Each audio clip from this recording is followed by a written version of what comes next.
Bom, meus amigos, foi dada a largada. Começa hoje a corrida que vai decidir o futuro da nação. Não estamos falando dos próximos 4 anos, mas do futuro das próximas gerações. Então, para deixar claro, esse é o maior objetivo de todos. Fora Lula, e precisamos eleger o nosso, se Deus quiser, futuro presidente Flávio Bolsonaro, né? Como vocês sabem, eu sou candidato a deputado federal aqui por São Paulo.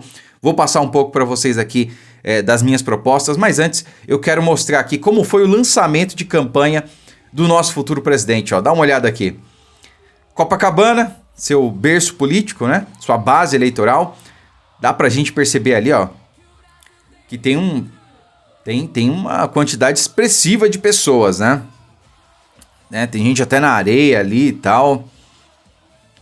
Dos dois lados, né? Então tem pessoas ali em todo ao redor do carro de som.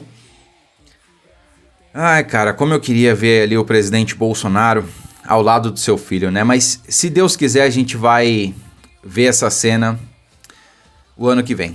Seja subir na rampa e o próprio presidente Bolsonaro colocando a faixa nele, ou seja, aí depois de um tempo, depois que o Flávio assumir, né? Enfim, vamos trabalhar muito para isso, tá? Teve aí o lançamento da campanha do Lula também.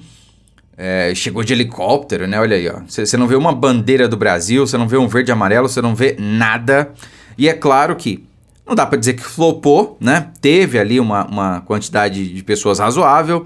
Eu acho que eles esperavam mais, porque, pô, olha o espaço, né? Que eles fecharam ali. Mas, cara, o Lula tá com a máquina na mão, né? O Lula a gente sabe que os eventos do PT, o pessoal é obrigado a ir, né? Vai todos os funcionários, pessoas de gabinete.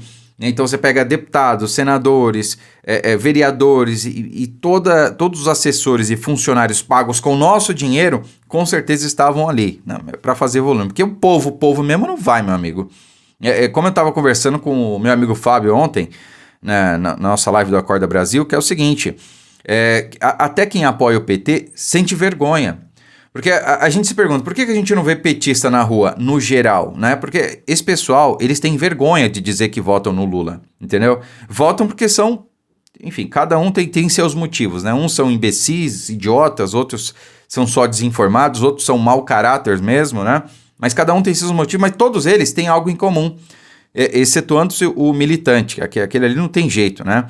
Mas eles têm vergonha de dizer que votam no Lula, então você não vê essa gente. Então você tem um evento do PT, não tem povo. Se não tiver pago, meu amigo, não tiver lanche, mortadela, né, o famoso cinquentão, não tem jeito, tá?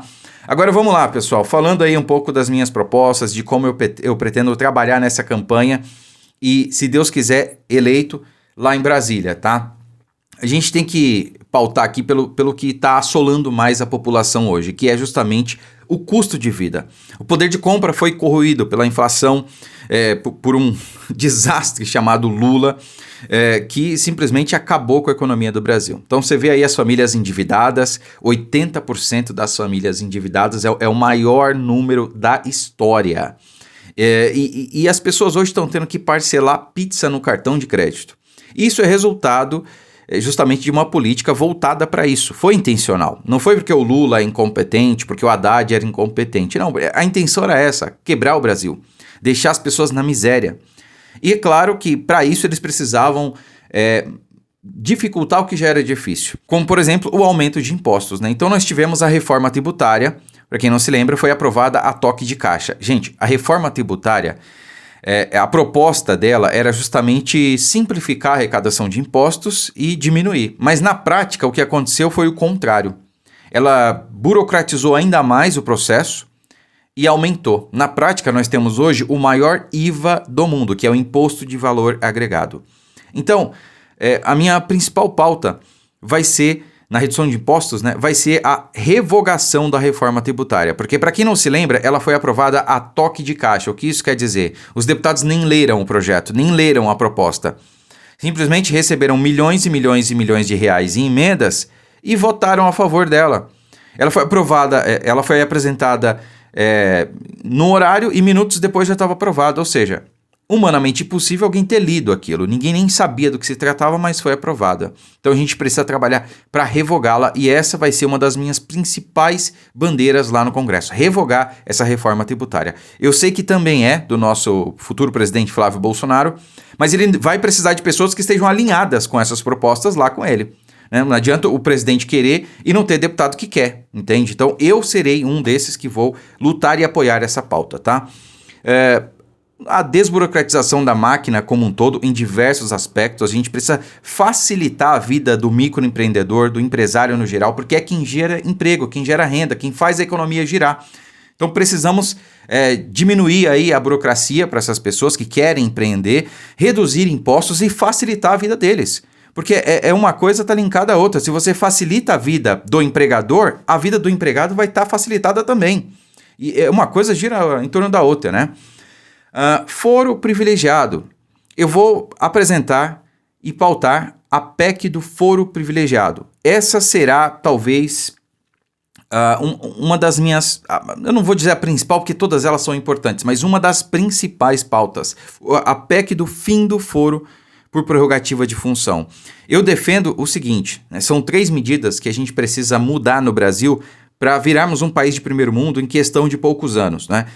É o fim do foro privilegiado, porque essa coisa do um julga o outro julga um, nunca vai dar certo, né? Então, os deputados e senadores, eles têm medo do STF, porque a maioria tem rabo preso e, infelizmente, por ter medo de ter seus processos desengavetados e tocados para frente, eles acabam não tomando medidas contra o STF, não fazendo nada, não aprovando leis que, por exemplo, não interessam a ministros. E o Brasil se tornou isso hoje. Um poder que deveria ser independente e autônomo não tem mais a sua autonomia e independência. A gente viu claramente ministros indo no STF, aliás, indo no Congresso, ameaçar, segundo denúncias de próprios parlamentares, para que eles votassem contra ou a favor certas medidas. Se não tivesse foro privilegiado, isso nunca aconteceria, mas acontece porque tem. Então eu defenderei essa PEC, vou apresentar e defenderei com unhas e dentes a aprovação dela, tá? Então, só terminando aí as medidas que para mim mudariam o Brasil, o fim do foro por prerrogativa de função e o fim da progressão de regime, né? Tem o fim da emenda parlamentar e o fim da progressão de regime. O sujeito é preso, e essa é uma das minhas propostas também, mais uma, tá? O sujeito é preso, ele pega, 20 anos de cadeia, numa condenação, só que ele não vai puxar 20 anos.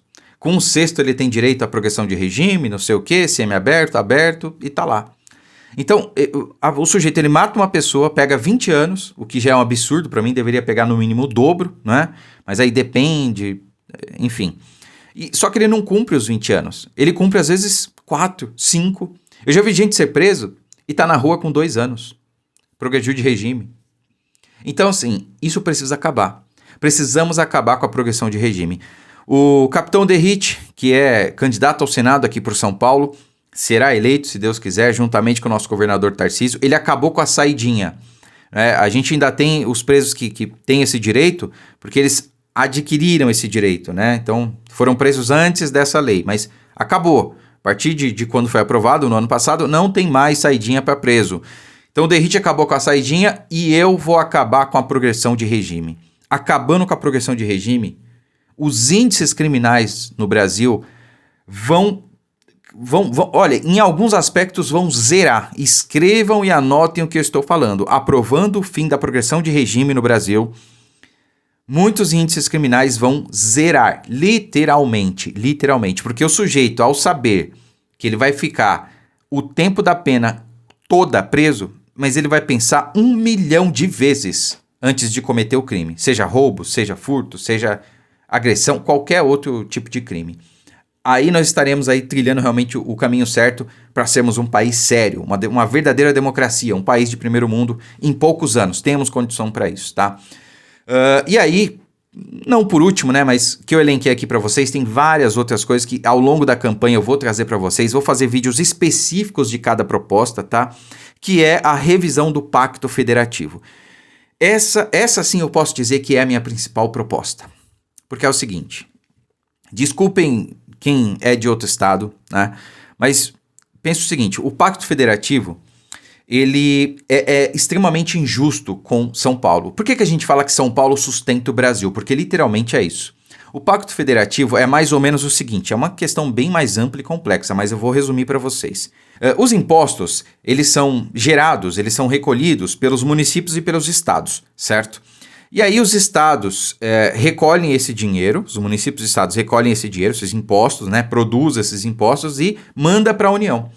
A União, o governo federal, pega todo esse dinheiro que é arrecadado nos estados e municípios do Brasil inteiro e redistribui para eles. Só que conforme as métricas deles, né? Conforme ali questões como densidade demográfica, população e etc. Só que é o seguinte, São Paulo, a cada R$100 que produz ou arrecada em impostos, só recebe R$10 de volta do governo federal, da União. E aí você pega estados como, por exemplo, o Maranhão, a cada R$100 que eles produzem, eles recebem 150 de volta, 150, 160. Aí você vai no Amapá, a mesma coisa. Então, é literalmente São Paulo sustentando o Brasil. Isso precisa acabar. Porque quando a gente vê que São Paulo não é o maior estado da federação em termos econômicos, o estado mais rico, e tem, por exemplo, um dos piores salários para policiais, um dos piores salários para professores, para médicos, para profissionais da área da saúde e segurança como um todo, é por conta disso. Há uma limitação extremamente injusta aqui no estado de São Paulo por conta do Pacto Federativo. Isso precisa mudar, a gente precisa rever. Se nós é que produzimos mais, a gente precisa ficar com uma fatia do bolo maior. Por que a gente fica com a menor fatia, sendo que a gente produz quase que o bolo inteiro? Então isso precisa ser reformulado. E vindo aqui uma fatia justa do bolo para nós, meu amigo, mas São Paulo vai virar um estado melhor do que muito país da Europa. Em termos de infraestrutura, em termos de serviço, em termos de segurança, de tudo, de tudo. Seremos um estado referência no mundo, não só aqui no Brasil. Então alguém precisa começar a falar sobre isso, precisa começar a levantar essa bandeira. Até hoje eu não vi ninguém, e talvez eu seja o único candidato a deputado federal que vá levantar essa bandeira e que vá querer mexer nesse vespeiro, porque eu duvido que alguém mais queira. Não é fácil e eu sei que eu vou tomar muita pedrada por causa disso, né? Mas eu tô aqui para isso, cara. A chuva é para se molhar, né? Eu não tenho medo, eu não tenho rabo preso como ninguém. E essa é a segurança que vocês têm de poder me apoiar e votar em mim.